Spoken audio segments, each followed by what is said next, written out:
In a dusty village on the edge of Raj, under the scorching sun and beside cracked mud walls, lived a boy named Arav. His family was among the poorest in the village. His father, a laborer, his mother a housemaid. They lived in a one-room clay house with a leaky tin roof. Every day was a struggle for food, water, and dignity. Arav often walked barefoot to school nearly 4 kilometers each way. He didn't have proper books or a school bag, but he had something more powerful: hunger not for food alone, but for change. When his classmates mocked his torn clothes or the smell of cow dung on his feet, he stayed quiet. But inside, he told himself, one day, they'll look at me differently. After school, he helped his mother with chores and sat under a neem tree to study using borrowed books. Many nights he studied by candlelight, or sometimes by the dull glow of a street lamp. He failed once, then again, but he never gave up.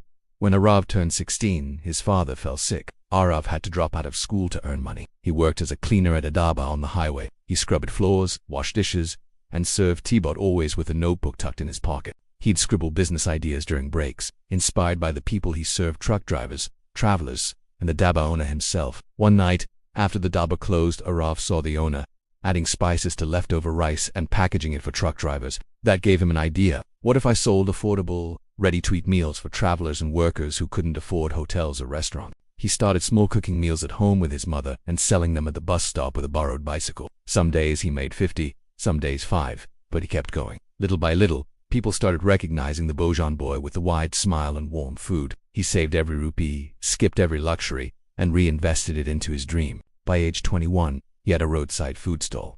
By 25, a food truck. By 30, a chain of quick-serve restaurants across North India under the brand name Arav's Boyan Express. Eventually, he launched a meal delivery app, providing jobs to hundreds of rural youth who had no education, just like him. Today, Arav sits in boardrooms, gives TED Talks, and mentors entrepreneurs. He never forgets the name tree, the borrowed books, or the bicycle. On his desk, he keeps a photo of his father with one handwritten quote: "You don't need money to start. You need a reason not to stop." More of the story success isn't about where you start, it's about how far you're willing to go. Hardship doesn't mean failure. It means you've been chosen to rise higher. Believe in yourself when no one else does. Keep showing up. Keep learning. Keep going. Your beginning doesn't define your future, your determination does.